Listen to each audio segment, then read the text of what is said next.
I heard him go as I stood at the half-open door of my own room, to which I had now withdrawn. The house cleared. I shut myself in, fastened the bolt that none might intrude, and proceeded, not to weep, not to mourn, I was yet too calm for that, but mechanically to take off the wedding dress and replace it by the stuff gown I had worn yesterday, as I thought for the last time. I then sat down. I felt weak and tired. I leaned my arms on a table and my head dropped on them. And now I thought. Till now I had only seen, heard, moved, followed up and down where I was led or dragged, watched event rush on event, disclosure upon beyond disclosure. But now I thought. The morning had been a quiet morning enough, all except the brief scene with the lunatic. The transaction in the church had not been noisy. There was no explosion of passion, no loud altercation, no dispute, no defiance or challenge, no tears, no sobs. A few words had been spoken, a calmly pronounced objection to the marriage made, some stern, short questions put by Mr. Rochester, answers, explanations given, evidence adduced. An open admission of the truth had been uttered by my master. Then the living proof had been seen. The intruders were gone, and all was over. I was in my own room as usual, just myself, without obvious change. Nothing had smitten me, no scathed me or maimed me. And yet, where was the Jane Eyre of yesterday? Where was her life? Where were her prospects? Jane Eyre, who had been an ardent, expectant woman, almost a bride, was a cold, solitary girl again. Her life was pale, her prospects were desolate. A Christmas frost had come at midsummer, a white December storm had whirled over June, ice glazed the ripe apples, drifts rushed the blowing roses.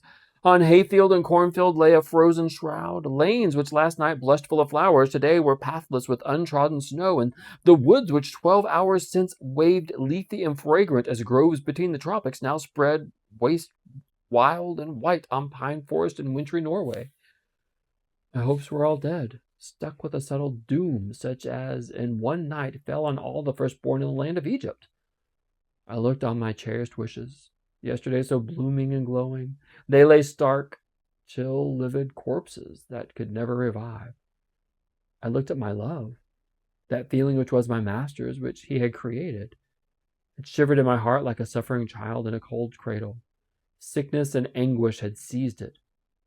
It could not seek Mr. Rochester's arms. It could not derive warmth from his breast. Never more could it turn to him. For faith was blighted, confidence destroyed. Mr. Rochester was not to me what he had been, for he was not what I had thought him. I would not ascribe vice to him.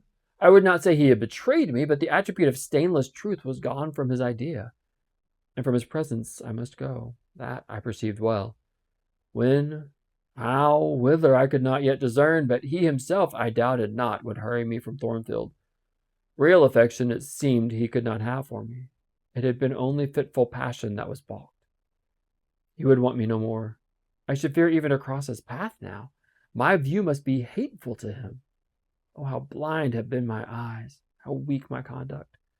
My eyes were covered and closed. Eddying darkness seemed to swim round me, and reflection came in as black and confused a flow.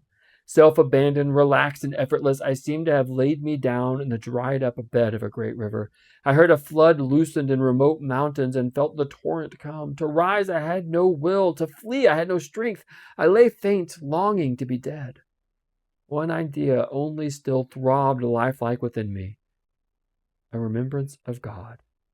It begot a muttered prayer. These words went wandering up and down in my rayless mind as something that should be whispered, but no energy was found to express them. Be not far from me, for trouble is near. There is none to help.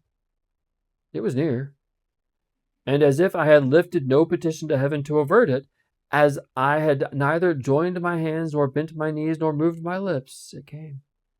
In full heavy swing the torrent poured over me, the whole consciousness of my life lorn, my lost love, my hope quenched, my faith death-struck, swayed full and mighty above me in one sullen mass. That bitter hour cannot be described. In truth, the waters came into my soul. I sank in deep mire. I felt no standing. I came into deep waters. The floods overflowed me.